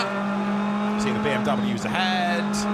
Aidan Moffat is the one that takes to the weeds. Aaron Taylor-Smith right in front of us, and eventually Camish finds a gap on the inside there. Stephen Jelly ahead. Yeah, Camish actually did the right thing and backed out of that. The road got blocked, even though he had the momentum. The road was blocked in front of him, and rather than run into the car, he backed out of it, which was the right thing to do, but didn't manage to take advantage of that kerfuffle. And here comes Ingram, who started at the back. He's going to go all the way around the outside here of Jelly. Well, we know a fired up Ingram is always worth watching. Remember Donington last year, for example. So Camish on the back of Jelly. We're about 2 corners away from Stephen Jelly's dramas. Yes, he's on the inside going into Agostini though. Yeah, there's Daryl De Leon alongside him. So Jelly's about to turn into the corner. There's De Leon up the inside. And Ingram on the inside. Daryl De Leon was with Jelly. Yeah, Daryl De Leon just turned Jelly a little bit, and then Ingram caught the front of it, which pitched him off. But certainly wasn't Ingram's fault, and certainly wasn't Jelly's fault.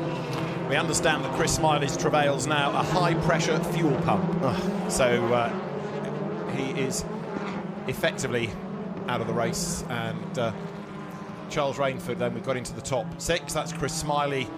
Oh, so frustrated. All they can do now is just treat this as a bit of a test, isn't it? Yeah, still behind the safety car while they remove Stephen Jelly's car from the outside of Oggy's corner. Hopefully it won't be too long and we can enjoy the racing. Or they're going to lift it, or are they going to tow it?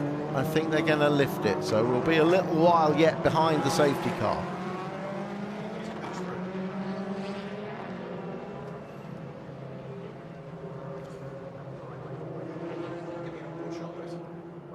So there, Charles Rainford, who is 6th behind the safety car.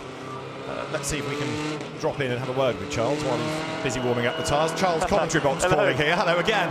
That was a fairly physical start to the race, wasn't it? Gosh, you're telling me, yeah. I mean, I'm enjoying this touring car racing. I'm still learning so much, but gosh, as we go past, hope Jelly's all right. That looks a bit nasty. Yeah, so enjoying it, thank you. Yeah, really enjoying it, especially always a pleasure talking to you, especially in the middle of the race, so that's great. Well, 9th you started, 6th you are, so you had your elbows out, and it was always going to be busy with that mix of drivers on the hard and the soft tyre, wasn't it? That's it, yes. There's still a couple in front of us, so we'll see what we can do, but at the moment I'm exactly where I want to be, so yeah, we'll see how the rest of the race plans out. Thank you for talking. And in terms of the car, BMW now a better place than yesterday?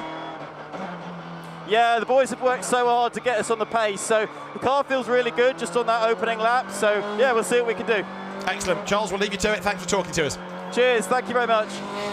Charles Rainford then hard at work, and this is a replay of Argy Bargy or Cook Sutton leaning on each other going through the S's. Yeah, and this is up the inside, trying the up. Sutton runs a bit wide, but still manages to hold position.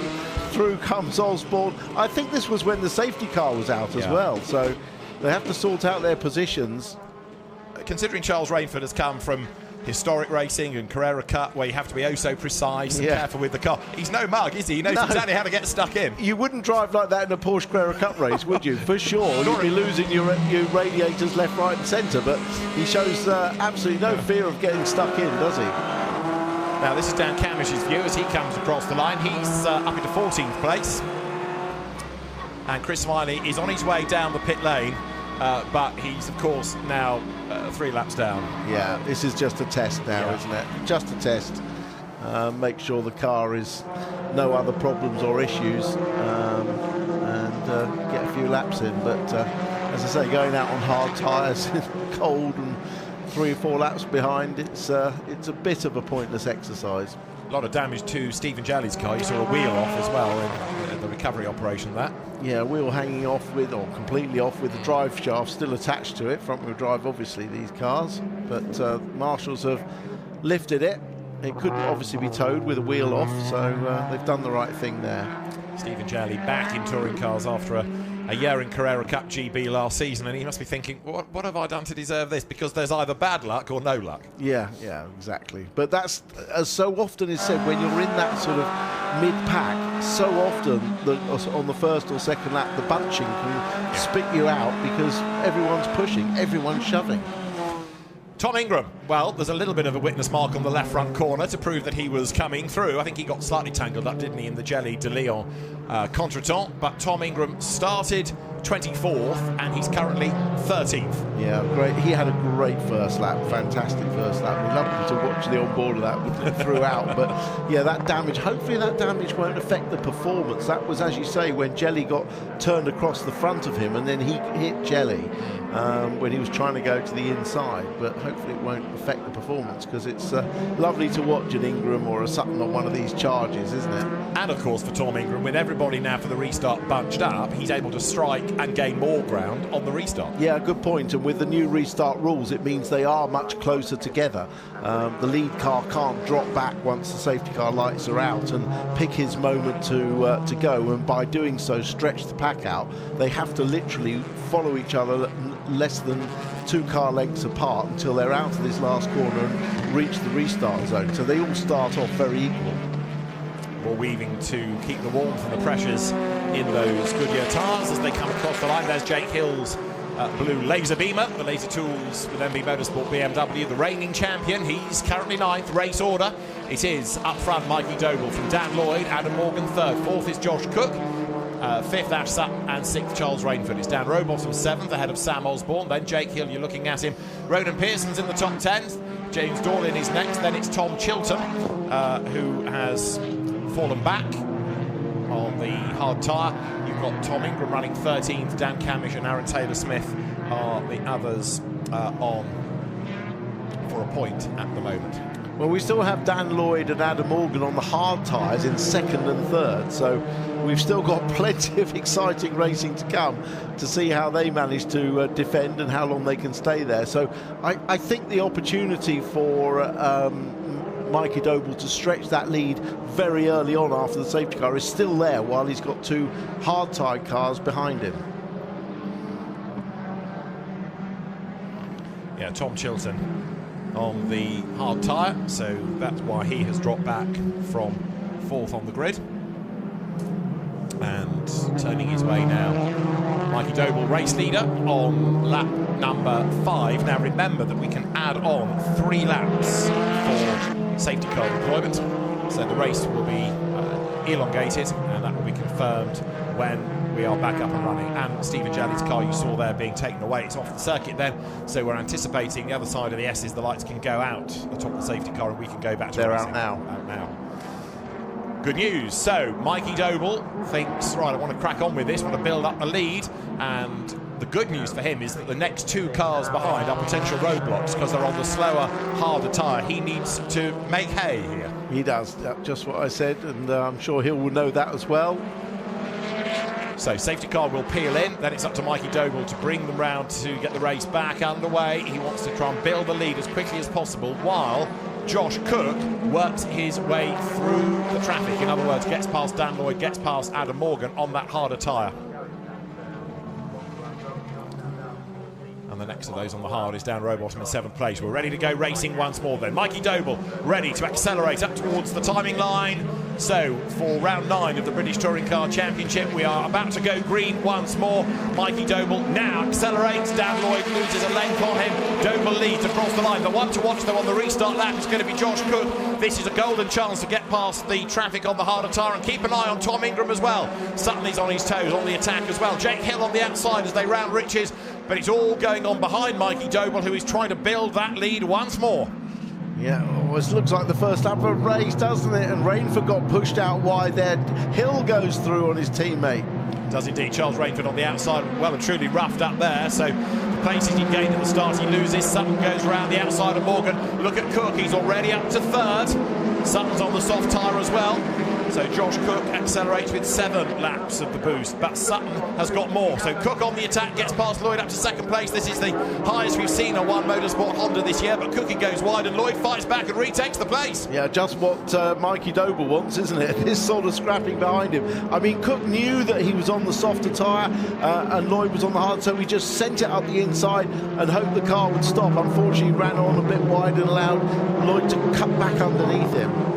Matt Hall on the back of his teammate, Dexter Patterson there. Replay of the opening lap, Charles Rainford looks like he's gone wide, but we know that there's been a bit of contact that put him wide. Yeah, I think there was an assist there on the way in, wasn't it? He didn't choose the wrong side of the road to go. Delicately put. Cook is through. He is to 2nd place, and Sutton's about to have a go for 3rd, but he can't do it at the end of Bentley Straight. So then the race leader, Mikey Doble, comes out of the S's with almost everybody else arguing over 2nd place. What is Tom Ingram up to on this resumption lap? Look at Cook flinging the car through Bombhull, absolutely on the limit. It's such a great corner that to watch, isn't it? And through here, through Gorham, look at Ash Sutton again, the same thing. Trying to use his grip advantage to go round Lloyd. Lloyd's just blocking, so he goes the other side of him. Manages to go all the way around the other side. Brilliant. That was absolutely terrific. And look who is the next one to come up challenge. 8th at the start of the lap, and across the timing line now in 5th, it's Sam Osborne on the soft tyre. Sam Osborne is going great guns. This is Camish's view. That is James Dorlin ahead, now behind. That is a very incisive pass by Dan Cam going into Bombhull. So it is Mikey Doble leading, chased by 2 of the most spectacular drivers, Josh Cook and Ash Sutton. Doble's got the fastest lap and leads by 1.6 seconds. So it is the Motor Parts Direct with Power Max Racing Vauxhall Astra in the lead. Josh Cook's One Motorsport Honda Civic is 2nd. The Napa Racing UK Ford of Ash Sutton in 3rd. And then Dan Lloyd is trying to hang on to 4th, but Sam Osborne, who is desperate to emulate his successful mini-challenge brother Jamie, looking for a way by. Interestingly, Hill and Ingram just in the shot there are running together, and Ingram's got past Hill. And that's going to put him, therefore, into 8th place. And Tom Ingram is not done yet. Another safety goal wouldn't half hurt, would it? That would possibly throw him another lifeline. There is Osborne on the attack against Dan Lloyd, who is still the best placed of those on the harder tyre. And he's fighting really well to keep Osborne at bay, but eventually he's going to have to see defeat. And look behind, Ronan Pearson is giving Toyota Gazoo Racing UK something to cheer about finally, because he is on a mission as well into the top 6. This is a proper race 3 dust-up, isn't it? Yeah. Camish's view. Rainford ahead as they break now for Agostini. Dan Rowbottom on the outside. He's on the harder tyre, so in theory he won't be a threat. Camish up the inside, and the race 1 winner will get the job done surely here, going up to 5. He does. Right, that's Sutton going through. Dan Osborne. Ronan Pearson has cleared, you can see, Adam Morgan, but Tom Ingram has arrived on his tail. Jake Hill at Coram up the inside of Morgan, so there, the two of them, champions both, pushing forward all the time. Yeah, well, Jake Hill's just following Ingram through, isn't he? But Ingram's driving like a man possessed. And, of course, he's doing this from 24th on the grid. OK, he's got the maximum number of laps of boost available, but he's only used one of them. Well, Hill was 11th on the grid, so he must have been a bit shocked to see Ingram come past so soon. There you got a battle-scarred BMW of Charles Rainford going through. Dan Rowbottom on the harder tyre, slipping down the order as James Dorlin comes up to have a go at him. Rowbottom runs wide. This is the way now up towards the hairpin at turn 2, the Wilson hairpin. Charles Rainford up the inside of Adam Morgan. Remember that Morgan is on that harder tyre, so he's no real threat. But the fact that Dan Lloyd is still there in the top 5 is really impressive. Yeah, it is very impressive. He's been roughed up, but he's managed to stay in position without being fired off, which is not easy. He's about to have to give way, though, isn't he? Because Pearson's got the inside line, Ingram's got the inside line as well. And on the slower tyre, Dan Lloyd has eventually to give up the unequal struggle. He loses a couple of spots. Ingram should be ready to have a go at Ronan Pearson before long. And Jake Hill's all over the back of Dan Lloyd as well. Well, Jake Hill actually virtually ran into the back of Dan Lloyd going through Agostini just because he's got so much more grip. Camish has caught Hill as well, so Dan Cam is another one trying to edge his way forward. He was 19th on the grid, so Camish also making progress. Now the gap at the start of the lap between Doble and Cook was 1.8 seconds. It's down fractionally, and guess what? Ash Sutton's done 2 absolute best sectors on this lap. And you wouldn't expect the front-wheel drive cars to have their tyres at their best now, so he's absolutely flying. Remember, we're up to 15 laps because of that safety car period. James Dorlin and Adam Morgan are still squabbling as they go through. But Mikey Doble, with the fastest lap of the race to his credit, leads. Remember, he's never won in a touring car race. He's come close, but he's never done it. 2nd and 3rd, Cook and Sutton. Gap back, 4th, Sam Osborne, heading for his best ever finish if he stays where he is. And their battle is on between Dan Lloyd, who is certainly now being shuffled back through the pack, and Aaron Taylor-Smith. So Dan Lloyd now really has hemorrhaged places on that last lap through. 5th is Pearson, 6th is Ingram. 6th is Ingram, repeat from 24th on the grid. Then it's Hill, Camish, Rainford and Taylor-Smith to round out the top 10. Fastest lap now, Ash Sutton, and that was Camish into the back of Lloyd. Dan goes very wide onto the dusty part of the racetrack and loses more places. Yeah, good battle now going on, obviously, for 2nd between Cook and Sutton. These two old friends and old teammates back when they started touring cars. They've raced together so much over the years, haven't they?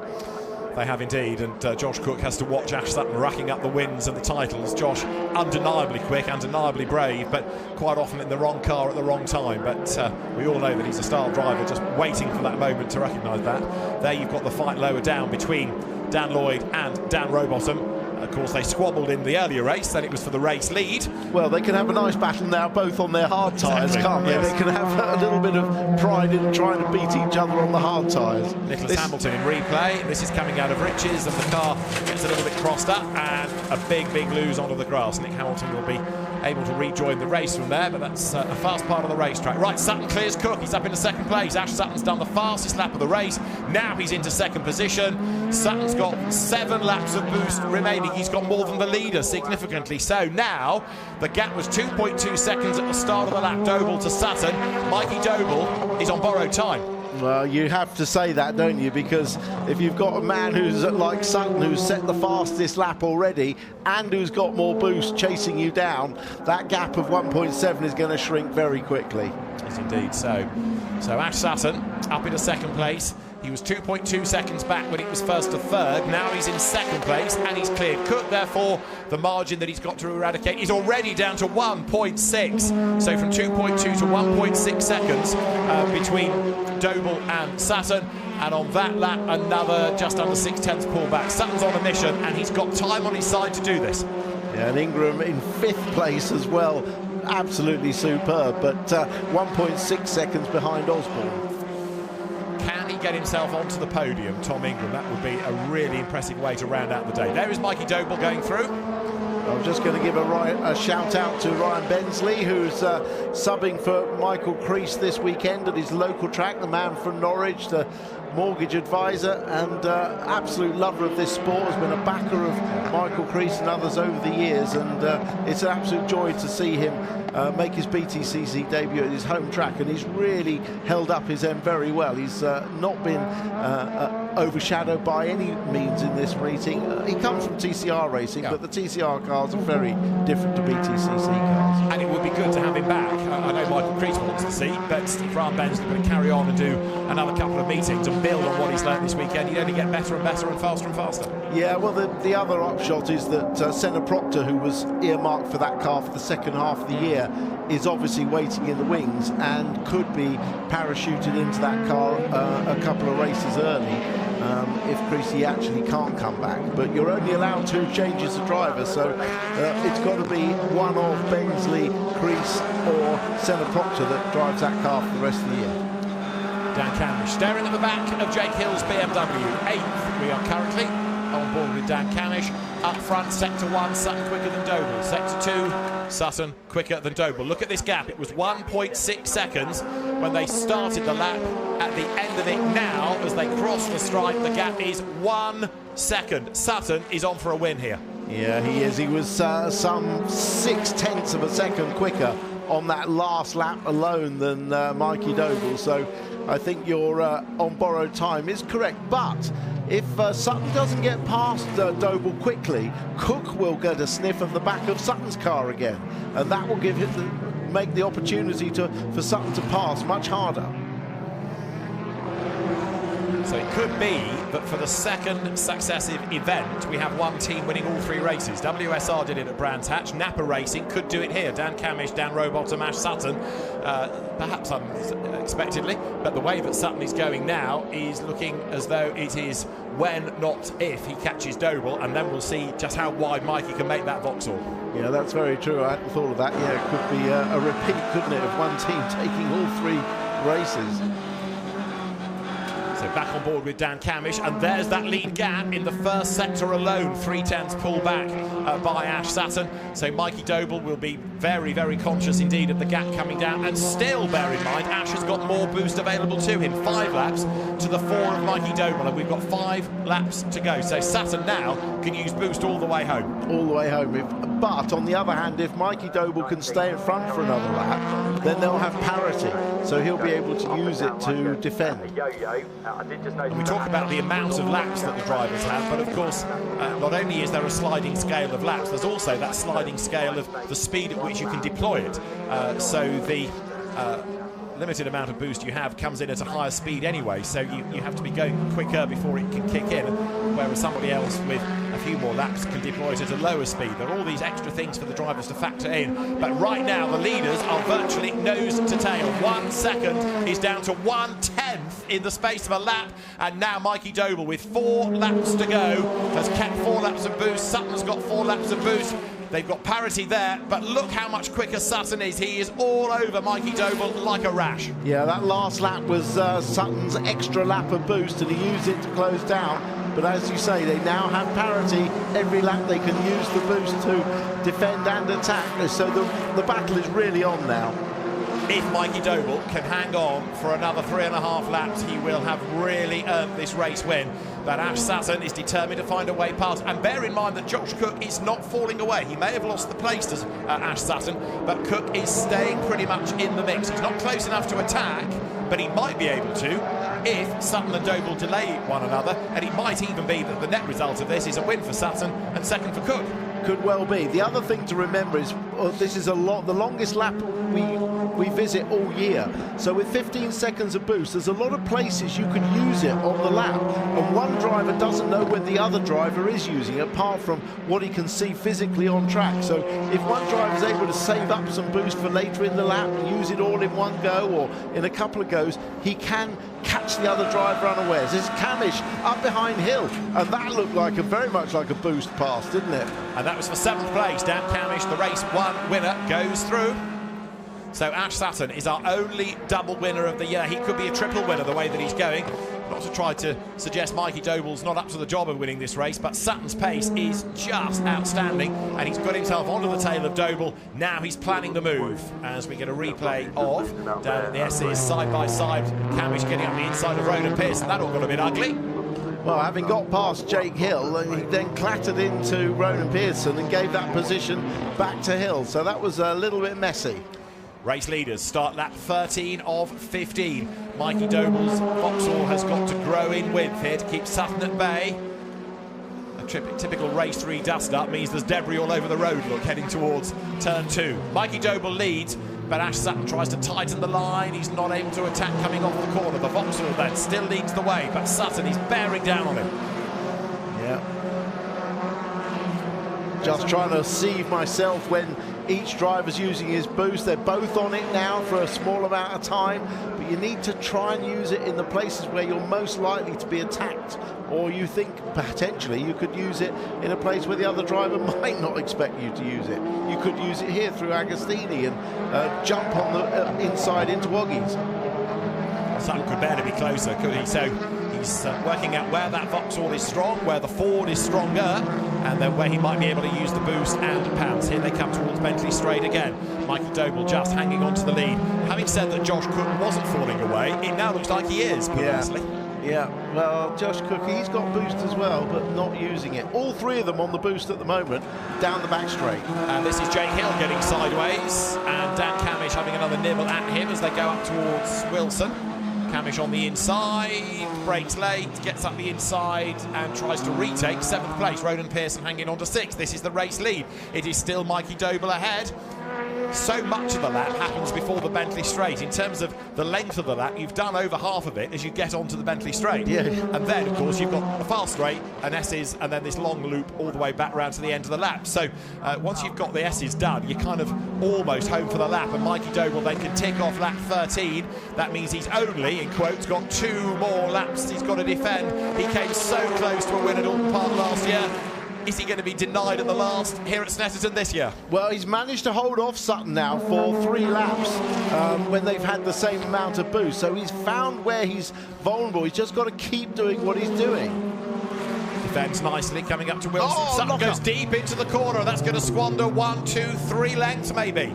Yeah, that's a huge, huge relief for Mikey Doble. It may not be long enough to last the rest of the race, but it certainly means he's clear for the rest of this lap.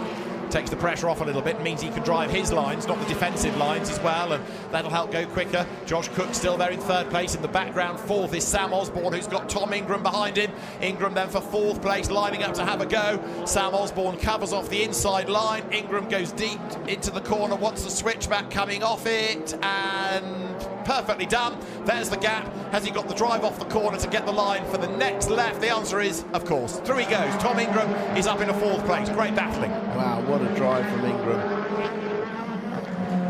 So Sutton, 2nd, 1 lap to go at the end of this. He's certainly fallen off the back of Mikey Doble, and they're all on the boost. So although Sutton's using it to close, Doble is being able to negate that advantage by using his. Fantastic. I tell you what, the pit lane will cheer Mikey Doble. If he pulls this off, he will be a massively popular winner. He's a really popular driver in the pits. The team have worked hard and are very popular as well, so there'll be nobody that would hold this one against him. That looks like an attack on Jake Hill coming from his teammate Charles Rainford. Does indeed. Mikey Doble then looking to be the 8th different winner of the season. Charles Rainford's battle-scarred BMW is currently in 9th place. But we certainly haven't seen the bit speed from the BMW that we expected after Brands Hatch. They've still got work to do. Final lap. For the last time into riches, Mikey Doble leads. Ash Sutton the margin 7/10 of a second. There is Tom Ingram up into 4th place. He's not going to catch Josh Cook for third. There's 5 seconds between them. Dan Camish into the top 6. Another good drive. Behind him 7th is Ronan Pearson. Good effort. 8th it is Hill. 9th is Rainford. And Aidan Moffat is 10th. Gordon Shedden, by the way, he started last of anybody. He's up to 12th as well. So that's been a good drive by Gordon. Right. We are now coming out of turn 3 down to 4. On the last lap, Mikey Doble leads, but Sutton's closing. But they both have boost to attack and defend on this last lap, so assuming Mikey Doble doesn't make any mistakes, keeps it clean, keeps his pace, he can bring this home. And it would be a great win not only for him but for Adam Weaver's Power Max racing team. It's another underdog team. Remember, they did good things in the Independents last year to win that with Mikey and Aaron Taylor-Smith. They started the year with just the 1 car, but an outright win would be very special indeed. Right, half the lap is done. On to Bentley Straight. There's only the S's and Bombhole and Coram, and then turn 12 effectively to go. Mikey Doble, I can't say he's home and dry, but he's got his key out. Yeah, I think he's home and dry. I really do. Barring a lock-up, which he's not going to do. That's just a little bit of the inside rear wheel kissing the ground on the weight transfer. He's going to bring this home for a fantastic victory. He is indeed. So Mikey Doble, who is a quiet, unassuming guy out of the car, but a heck of a driver behind the wheel, he's going to score a first British Touring Car Championship win. Not only will the Motor Parts Direct with Power Max Racing team cheer him to the echo, I think the rest of the pit lane will, because this is going to be a first victory in the British Touring Car Championship. Mikey Doble wins for the first time in the BTCC. Ash Sutton is 2nd, Josh Cook is 3rd, and there is a very happy team down the pit lane. Mikey Doble victorious. Comes from a good racing family. Father still races, brothers race as well. And Mikey Doble victorious from Sutton, Cook, Ingram, Osborne, Camish, your top 6. And Charles Rainford just taking 7th on the line ahead of Jake Hill by 85 thousandths of a second. And a delighted team with battle still raging on. Daryl DeLeon on the grass, Tom Chilton on the tarmac, and into the pit lane. One of the, I think that possibly was Chris Smiley coming back in, Hyundai. Over the line there, Chilton just hanging on to the place. That was 18th. The last point, by the way, to Adam Morgan, who was the best of those on the hard tyre in the end. Right, Mikey Doble does it. Brilliant stuff. It's been a long time coming. And we've had a number of first-time winners. Remember Daryl DeLeon, Charles Rainford at Brands Hatch. Mikey must have been thinking, hang on, I've been in the championship longer. When's it my turn? Well, today is the day, and he deserved that. Not a wheel wrong. Yeah, that was just what I was thinking. While the other guys have been stealing the thunder early in this year with first-time winners Charles Rainford and Daryl DeLeon, it was definitely Mikey Doble's turn. Do it! Let's do it! And that was that for sheer joy on the pit lane. Mikey Doble, I'm fascinated to see what Mikey's response is going to be. As I say, he's such an unassuming character. I can't wait to see what he's like when he gets out of the car. However, the result of round 9 offers a first ever win in the championship for Mikey Doble. 7/10 of a second clear of Ash Sutton. Josh Cook 3rd. Mikey Doble, of course, also the winning independent. Tom Ingram 4th. Sam Osborne 5th ahead of Dan Camish, while Charles Rainford pipped his teammate on the line for 7th. Jake Hill behind him, therefore, ahead of Ronan Pearson. And 10th, Aidan Moffat. Aaron Taylor-Smith 11th. Then Gordon Shedden up to 12th from 25th. Dexter Patterson 13th ahead of Max Hall. Good effort by both in their Rocket Racing with Unlimited Motorsport Cupras. Adam Morgan takes the last point ahead of Dan Lloyd, Dan Rowbottom, Tom Chilton, Daryl DeLeon and Ryan Bentley in 20th. 21st, Nick Halstead from Nicholas Hamilton. We lost James Dorlin. Chris Smiley kind of never really sadly got into the race after his delayed start, and Stephen Jelly out on the first lap. Ash Sutton is going to leave as the championship leader, 15 points up on Tom Ingram with Jake Hill 3rd. Dan Rowbottom's had a good day to be 4th ahead of Dan Camish and then Adam Morgan. He's 1 point up on Tom Chilton. Chris Smiley 8th, Charles Rainford 9th, and Mikey Doble then equals Charles Rainford's point score, and that puts him into the top 10.